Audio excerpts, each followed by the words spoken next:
warahmatullahi wabarakatuh. Perkenalkan, nama saya Agung Prabawa dengan NIM 190005106 dari Program Studi Pendidikan Guru Sekolah Dasar Universitas Ahmad Dahlan.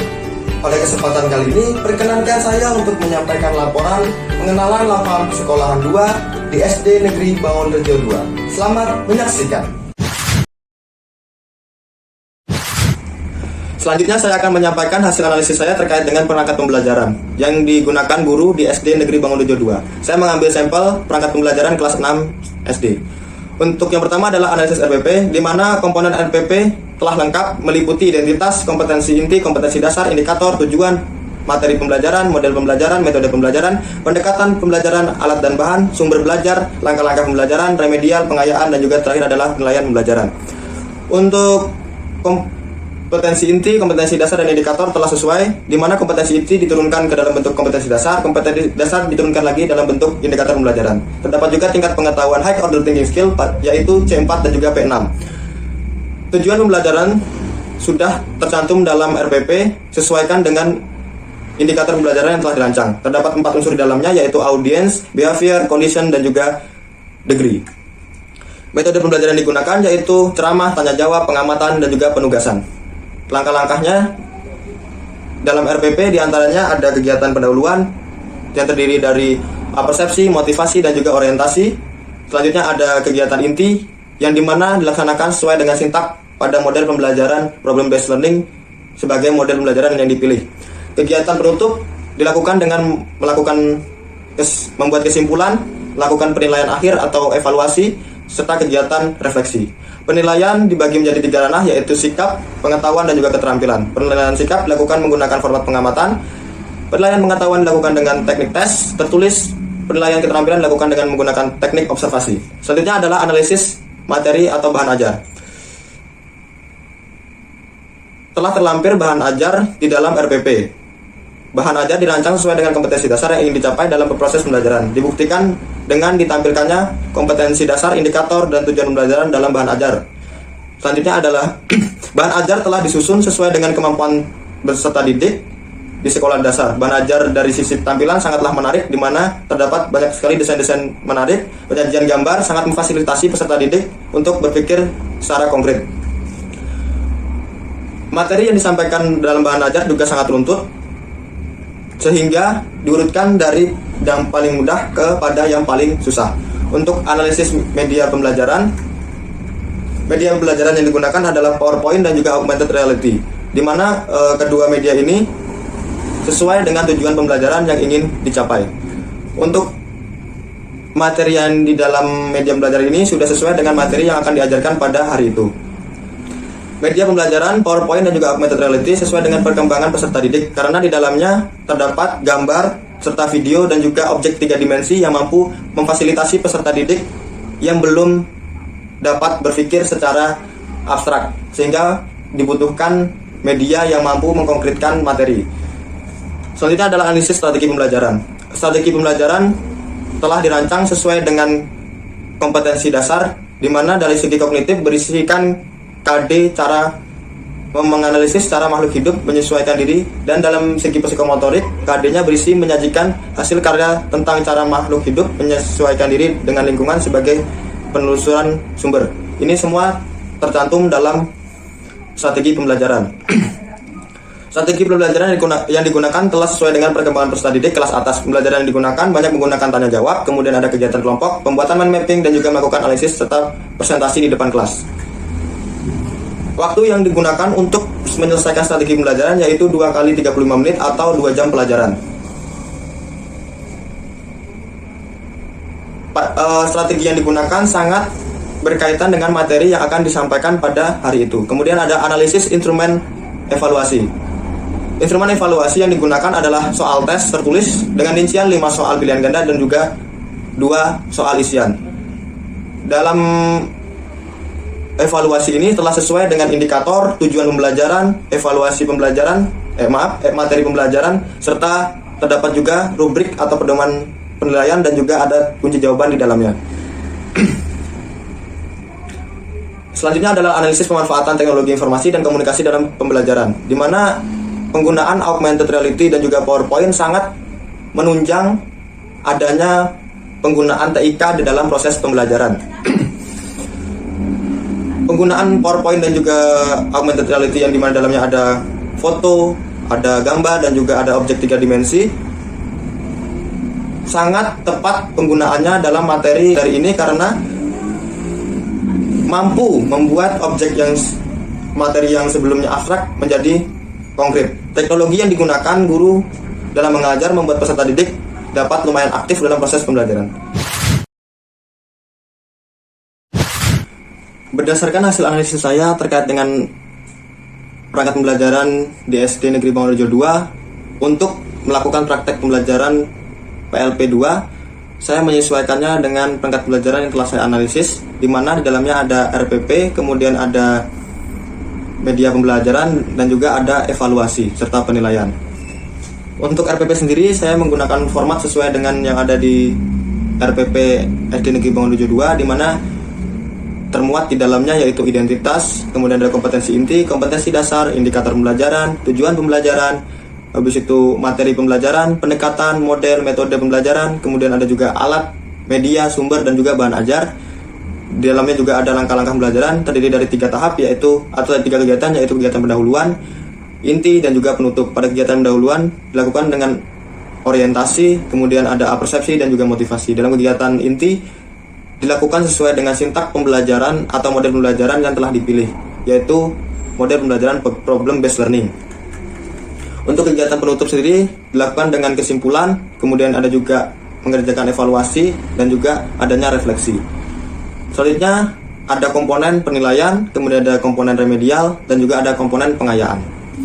Untuk media pembelajaran saya menggunakan media pembelajaran PowerPoint, di mana di dalamnya termuat materi-materi yang akan disampaikan. Di dalamnya juga termuat foto-foto atau gambar-gambar serta adanya video untuk menunjang peserta didik dalam memudahkan memahami materi agar dari materi yang sebelumnya abstrak menjadi materi yang lebih konkret. Untuk evaluasi sendiri saya mengembangkannya dengan teknik tes tertulis yang terdiri dari 10 soal pilihan ganda dan juga 5 soal esai. Sebelumnya saya juga membuat kisi-kisi pembelajaran atau kisi-kisi soal evaluasi. Termuat di dalamnya itu ada kompetensi dasar, ada mata pelajarannya, materi yang sesuai dengan evaluasi, indikator soal, level kognitif, nomor soalnya, kemudian ada jenis soal yang akan dikerjakan. Selanjutnya terdapat pula kunci jawaban dari soal evaluasi, kemudian juga ada pedoman penilaian serta lembar penilaian evaluasi pembelajaran.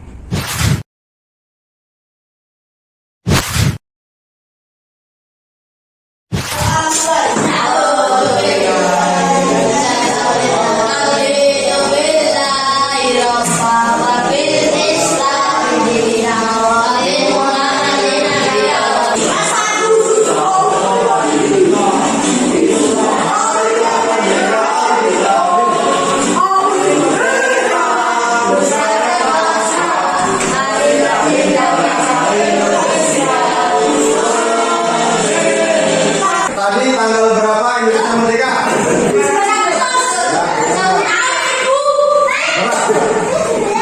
Agustus tahun berapa?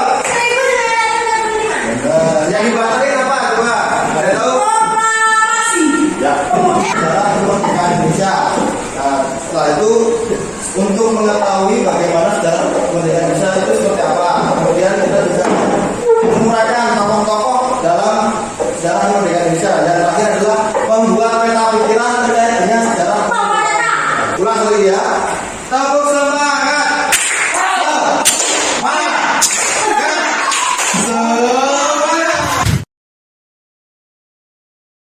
Kemerdekaan Indonesia itu diawali dari pendesakan Jepang terhadap sekutu. Kira-kira sekutunya Jepang siapa? Amerika Serikat, benar. Jadi sekutu Jepang adalah Amerika Serikat. Pada saat itu terjadi perang dunia kedua, yaitu perang Asia Pasifik. Ini Jepang terdesak karena kalah terhadap sekutunya. Dia untuk supaya tidak kalah, dia minta bantuan kepada negara-negara jajahannya. Salah satunya siapa? Indonesia.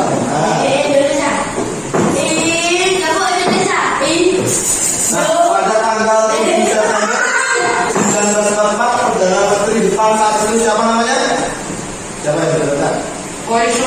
Ya. Dalam menjadikan Indonesia Timur yaitu Indonesia dikemukakan dalam parlemen Jepang. Jadi pada saat itu parlemen Jepang itu nampak dengan Indonesia. Maksudnya adalah berjanji untuk memerdekakan negara Indonesia.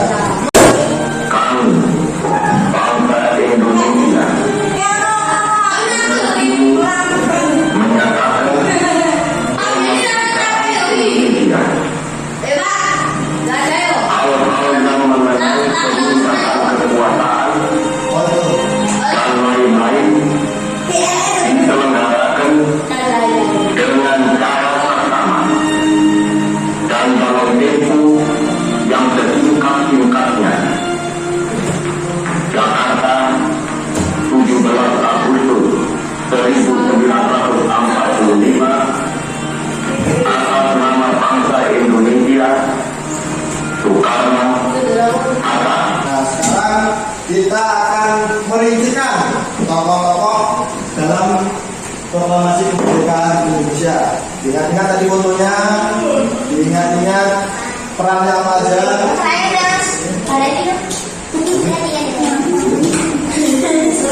Yang pertama, siapa?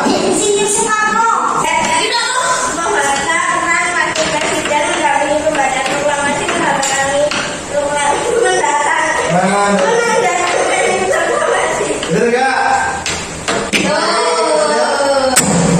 Bener? Kita itu untuk merancang pertama itu adalah perancangan digunakan tidak melalui organisasi apa? Organisasi namanya apa?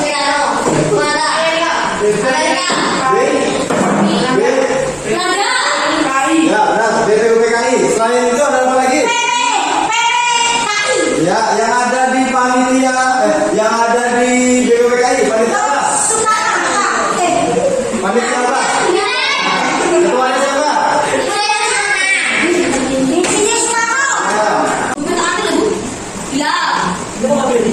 Bersamanya dulu tanggalnya.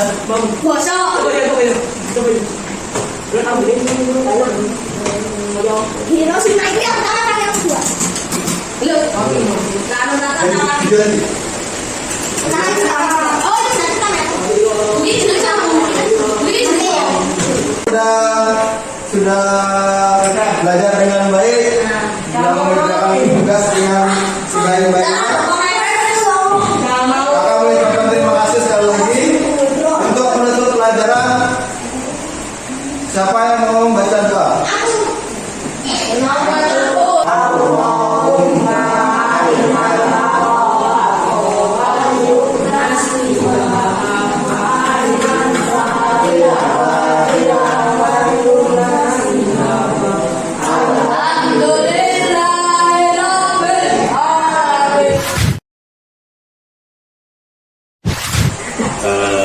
Baik, untuk kesan-kesannya saya memandang positif ya, karena dengan itu kita ada kerjasama untuk memberikan waktu ruang untuk pelatihan pada mahasiswa wati untuk persiapan untuk ke depan kalau terjun ke masyarakat setelah selesai dari kuliah di wati. Ya secara umum kami tidak ada kekurangan, sudah baik. Cuma nanti ke depannya bisa menjadikan pengalaman itu menjadi acuan kalau sudah nanti terjun di sekolah. Ya, ke depannya ya harapan saya dari mahasiswa bisa mendapatkan atau tercapai yang diinginkannya, tercapai. Dan di sini bisa menjadi pengalaman untuk menghadapi sesuai yang sesungguhnya nanti.